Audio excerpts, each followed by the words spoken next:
Quina veu. Tenim aquí amb nosaltres en Joan Pau Vinalejos, és periodista, és divulgador, té una pàgina sobre romànic que es diu Romànic Català, la podeu trobar a les principals xarxes socials, i és meravellós perquè fa una cosa que és molt complicada.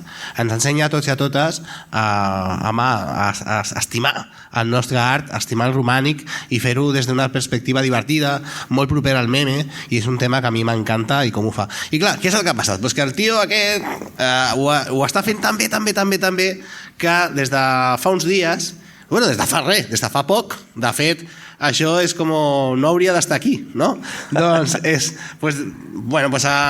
gràcies a ell i als amics de Penguin han tret aquest llibre amb ulls de romànic d'en Joan Pau Vinalejos, que si us plau, quan sortiu d'aquí heu d'anar directes a la botiga i comprar-ho, perquè és un superllibre, t'ho passes molt bé, i mira que us dic, la veritat, Joan Pau, jo això dic, m'ho passaré superbé llegint de romànic, semblen dues coses una mica inconexes, però ho aconsegueixes i ho fas molt bé. Per exemple, aquesta samarreta que portes ara mateix m'acaba de fer molt de mal perquè m'encanta, és molt xula. Un aplaudiment per Joan Pau. Moltes gràcies.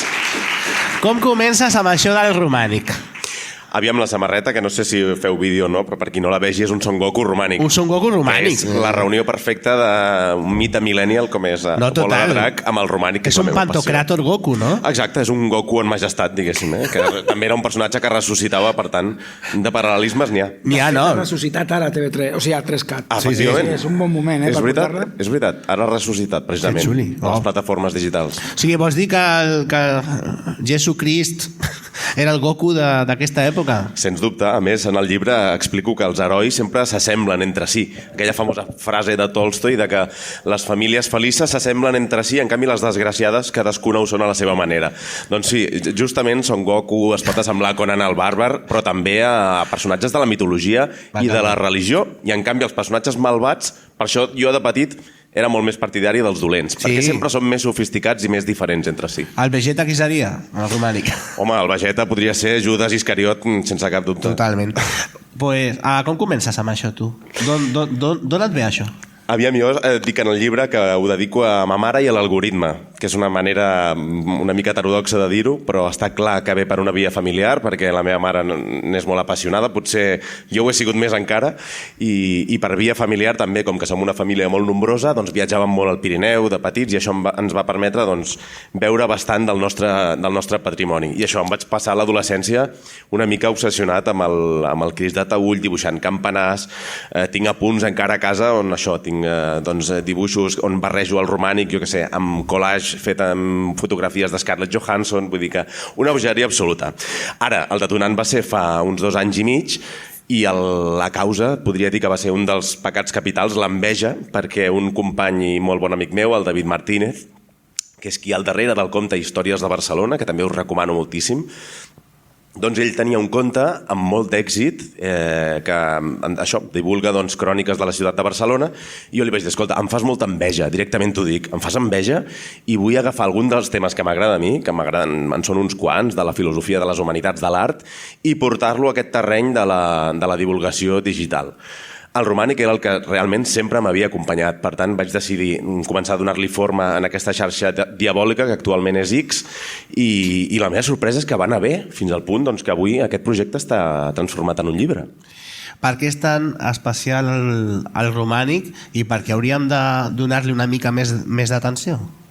El romànic és molt especial, primer perquè està molt lligat, si ho volem veure des d'un punt de vista més identitari, a Catalunya. Total. Per raons històriques, neix en el moment en què es forma més o menys la identitat catalana, els comtats catalans s'independitzen dels reis francs, però és que a més tenim una qüestió històrica, és a dir, a partir del segle XX, a tots els hereus una mica del romanticisme, es busca algun art que pugui ser representar les arrels del país, i per tant hi ha un gran programa de rescat del romànic que fa possible que avui el Museu Nacional d'Art de Catalunya sigui la pinacoteca d'art romànic més important del món, i on tenim aquest Crist de Taüll, anomenat Pantocràtor de vegades, que sens dubte hauria de ser la nostra Joconda, hauria de ser el nostre símbol.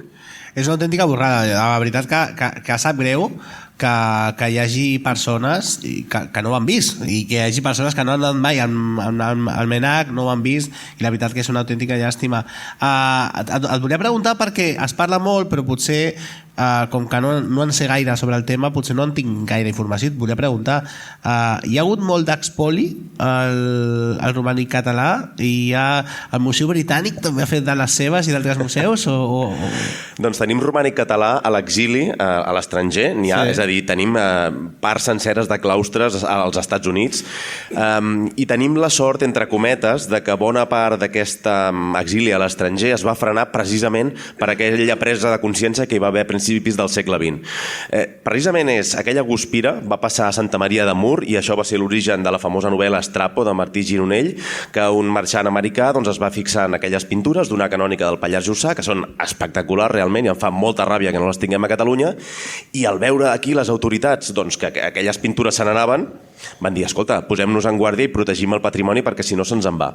I a partir d'aquí va ser quan es va posar en marxa sobretot el que és el Museu Nacional d'Art de Catalunya, que en certa manera també ha deslocalitzat moltes obres d'art del seu lloc d'origen, del Pirineu, i això fa que per molta gent legítimament sigui una barrera mental dir, home, aquestes obres d'art no estan on van ser concebudes originalment, però sí que estan avui dia per raons de conservació en aquests museus.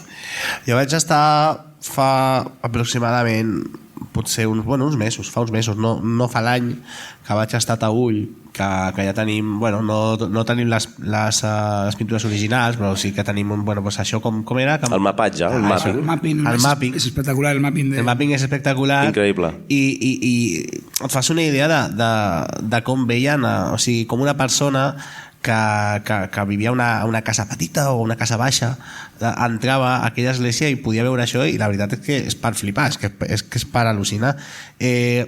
Com podem, així descrivint, que ho fas molt bé, com podem donar una idea a les persones que ens escolten, que estan aquí al teatre, els que ens escolten per la ràdio o pel podcast, de com era d'especial o com era d'alguna manera clau, com era de clau entrar a aquella església i veure aquell Pantocràtor, per exemple? Doncs intentem mirar aquella època amb ulls de romànic, com diu el llibre, intentem posar-nos aquesta mirada, que sempre és molt difícil, fer aquest exercici de ficció històrica, però que també és interessant i recreatiu, doncs sens dubte ens ho hem d'imaginar molt diferent. Primer perquè, com molts autors expliquen, no? Estem parlant d'una època, al segle XII, per posar un punt, en què evidentment no hi havia enllumenat elèctric i per tant tu entraves com a fidel en una església i hi havia bàsicament il·luminació amb llànties, amb espelmes, i no tot estava il·luminat, sinó només les zones més sagrades, més importants, especialment l'absis, que és aquesta closca, aquesta nínxol final que hi ha en els temples, on acostumen a anar les pintures i on hi havia els temes més majestàtics, el Crist, la Mare de Déu, i allò estava il·luminat amb aquella llum vibrant, que ens hem d'imaginar, per tant, una mena de colors en moviment, no pas aquesta obra d'art fixa que veiem avui en els museus. Per tant, ens hem d'imaginar això, una sensació trèmola, una sensació d'intimidació fins i tot, al veure aquestes imatges, que com sempre es recorda, doncs hi havia una taxa molt gran d'analfabetisme, per tant les imatges eren pràcticament l'únic camí o l'únic conducte de moltes d'aquestes persones amb aquest món transcendent. Clar, perquè fins a quin punt podem dir que ha canviat la visió posterior dels personatges bíblics, per exemple, o dels personatges que tenen a veure amb la religió, darrere d'aquestes pintures, perquè és com tu dius, en aquests moments aquestes persones no podien llegir, gairebé ningú llegia, només ho feien els monjos i algunes persones que estaven preparades, i suposo que aquella visió d'aquell jesuïsme majestàtic o d'aquell tipus d'imatges té una empremta posterior. Fins a quin punt canvia com veiem la religió o com es veu el fer religiós després? Per bé o per mal, en l'art religiós cristià, sobretot occidental, ha sigut fonamental la plasmació en imatges, perquè a diferència d'altres mons, el món jueu, protestant, l'islàmic, el cristianisme és molt figuratiu. Per tant, és interessant i fins i tot divertit veure com ha sigut l'evolució d'això, de com es representa Jesucrist, la Mare de Déu, etc. I en el cas del romànic, el que em preguntaves, doncs, era molt important qui es representava, però el com també, perquè veiem aquest Déu que majoritàriament és un Déu terrible, és un Déu jutge, que et mira amb aquests ulls escrutadors, no? que apareixen a la portada del llibre, d'Amb ulls de romànic. Per tant, estava clar que la prioritat era intimidar, transmetre aquesta idea de poder d'un Déu que sobretot era jutge, perquè estem parlant d'una època en què l'Església encara no està del tot assentada.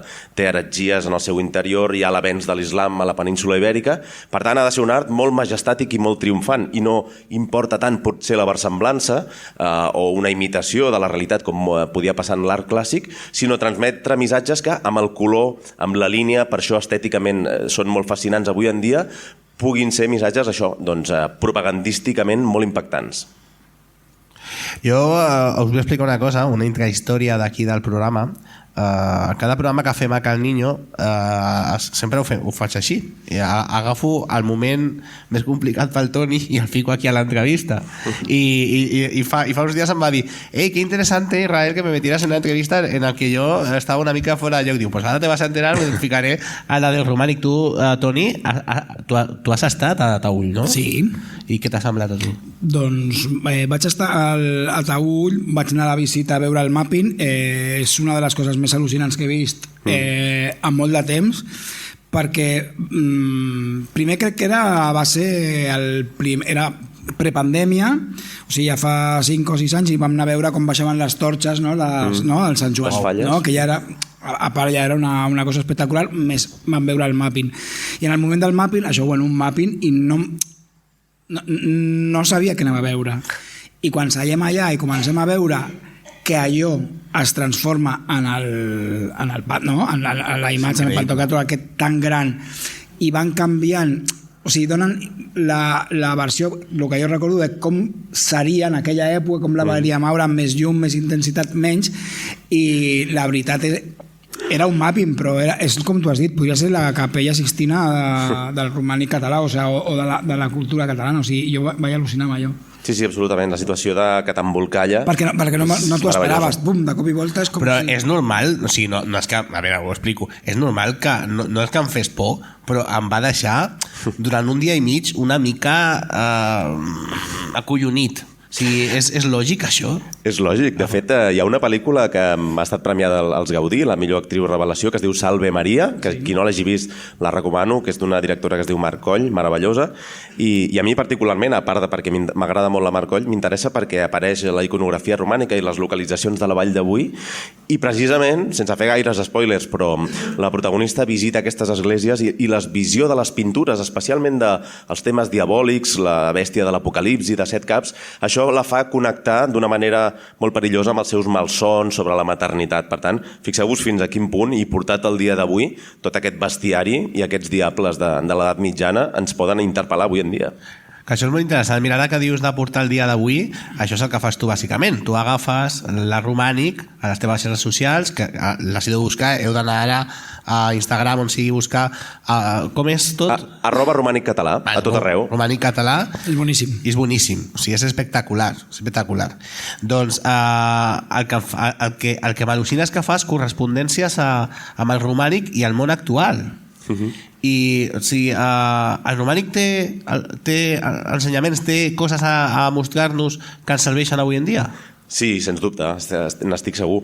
Per una banda hi ha la possibilitat de fer gags i de fer comparacions, que això és una cosa, per dir-ho d'alguna manera, dadaista que podem fer amb qualsevol objecte, no? I que amb el romànic també ho faig. Però a més sí que hi ha connexions amb la modernitat. Primer, com que és un art que us deia abans que sobretot busca ser impactant i ser efectiu, això connecta amb bona part del disseny gràfic actual, de la publicitat, del còmic, que com sabem fa aquest salt respecte a la visió més naturalista de la realitat i busca missatges molt més simplificats, més estilitzats, i de fet la prova és que grans artistes del segle XX, com Picasso, com Tàpies, com Miró, com tants altres, es van fixar en el romànic, i no només en altres que podem tenir més al cap, com l'art ibert o l'art africà, també l'art romànic, a molts d'aquests artistes d'avantguarda de primer nivell els va fascinar. Per tant, sí, el romànic, creguis o no, t'agradi fins i tot la història o l'edat mitjana o no, jo crec que ens pot connectar molt amb l'experiència contemporània. És una mica pèndol, penso jo, la història, no? Que les coses que tenen molta personalitat, perquè en el fons aquest tipus de pintura, aquestes imatges, sí que són una mica... No són imatges normals que es miren de manera normal, sinó que et quedes amb una tremolor o aquesta mirada, no? Per exemple, com em mira aquest senyor. Doncs jo penso que això al llarg de la història fa com un pèndol que es perd però que després torna. És com donem un pas cap endavant, dos cap endarrere, tornem a qualsevol cosa, amb la moda, amb tot passa el mateix, tirem cap endavant, tirem cap endarrere, i jo suposo que tard o d'hora es posarà de moda, es perdrà i tornarà. I la manera de viure igual, segur, que hi havia moltes més, per tot el que has explicat, sí que hi havia moltes més semblances a l'època actual. Sí, sens dubte. Bueno, és que mirant clar, ara mirant els memes o com volic dir del teu Instagram és que dius, hola, a mi no se m'havia ocorregut això, és veritat, no? O sigui, jo us ho recomano, o sigui, és fantàstic. Sí, si voleu trobar hi ha moltes comparacions. Els dobles d'actors de Hollywood, d'esportistes, de polítics... Estan els Goya, o sigui, els Gaudí, perdoneu, estan els Premis Gaudí, que és boníssim, no? La comparació dels Premis Gaudí. Clar, és que jo, per exemple, estic fent una mena de càsting digital permanent de qui seria el doble oficial de Catalunya del Crist de Taüll. És boníssim. O qui s'assembla més a la Moreneta. Si teniu algun amic que creieu que pot encaixar, me'l presenteu. Sí, faràs com això que fan amb el xamalet, no? Això que fan amb l'actor, que fan concursos de dobles del efectivament, tots concurs del Crist de Taüll. Per mi, això en sèrio, sempre que he vist el Crist de Taüll sempre m'ha recordat a South Park. South Park? Ostres, aquesta no l'havia vist venir, eh? Si tu agafes això, són els ulls d'un dels dibuixos de South Park. Doncs fixeu-vos, aquesta simplificació de l'animació que està paradoxalment a prop. A més són planos, tenen els ulls així. Els adults de South Park sí que són molt Crist de Taüll. Sí, jo tinc moltes... A mi s'assembla molt South Park amb el romànic català. Sí. Sempre ho havia pensat. De fet, jo parlo en el llibre de que el romànic pot estar a prop de l'animació en molts aspectes, del cartoon, tots aquests personatges que hem vist. Sí, perquè està en plan... O sigui, això li poses un pal per darrere i ja tens un... Totalment. Aquesta representació bidimensional i també la representació de la violència tan banal a vegades, no? Que a mi em recorda a Tom i Jerry, coses així, que els hi fan tot tipus de trastades, que sagnen i que no moren mai, no? El Correcaminos i el Coyote. Doncs alguna cosa hi ha, i de tota aquesta ultraviolència, i per això ara que has dit South Park doncs també se m'ha il·luminat la bombeta, alguna cosa hi ha també. Fixa't amb els ulls, és que mirant així és com Kyle, pot ser Kyle, no? Sembla Kyle. O un poco Terrence i Phillip, inclús. També pot ser. Per anar acabant, com ha estat la recepció del llibre? Boníssima. De fet, jo... Encara no ha sortit, però l'hem rebut moltes persones, l'estem demanant moltes persones, i quina és la... De fet, ja està a les llibreries, ja hi és, i per tant el podeu gaudir. Amb ulls de romànic, el podeu trobar a les llibreries, comprar-lo per l'internet de la manera que vulgueu, i la rebuda és fantàstica. Jo, amb tot aquest projecte, sempre dic que tinc un vídeo dedicat als nimbes, que són aquestes corones circulars que porten els personatges sagrats, aquests halos, i com que ve de núvol, aquesta paraula, sempre faig la broma que fa 2 anys que visc en un núvol, perquè realment tot ha sigut molt gratuït, un gran regal, que un tema tan de nínxol com aquest, tan marcià, podríem dir entre cometes, el romànic, ara et posaràs a fer un Instagram del romànic i a fer vídeos, doncs sí, la gent m'ha donat feedback i sense aquest feedback realment jo no m'hauria envalentit a seguir amb tot això que estic ficat ara. Doncs la veritat, Joan Pau Hinarejo, és una meravella tenir-te aquí. La veritat que jo ja saps que et tiraré la canya perquè vinguis al programa a fer alguna secció, perquè és que és una persona que en sap molt, i que en sap de moltes coses, a més, no només de romànic, en saps de moltes coses, i si a part de les teves de tot això que ens expliques, a part del romànic, el volem seguir a tu, què és el que hem de fer? On hem de buscar? Doncs em podeu buscar Joan Pau Hinarejos a X, soc dels que segueixo allà, o Pau Hinarejos a la resta de xarxes socials. No, però és que hem de seguir, és que hem d'estar, o sigui, qui plantarà cara si no? Si es parlaran entre ells, tothom, sí, tota la gent. Jo penso que sí, també he de dir que és una mica estrany veure gent fent memes d'Elon Musk nazi a X cada dia, però vaja, és igual, vivim en aquesta contradicció. Però sí, em podeu buscar, que també faig moltes altres coses, perquè es veu que em sobra el temps, i sí, doncs faig, no sé, treballs de veu, faig lectures de poemes, escric, i mira, el romànic ha sigut insospitadament la faceta que fins ara ha tingut més bona rebuda. Doncs ja saps que quan vulguis, això és casa teva, vale? Moltíssimes gràcies, salut i romànic. Adéu.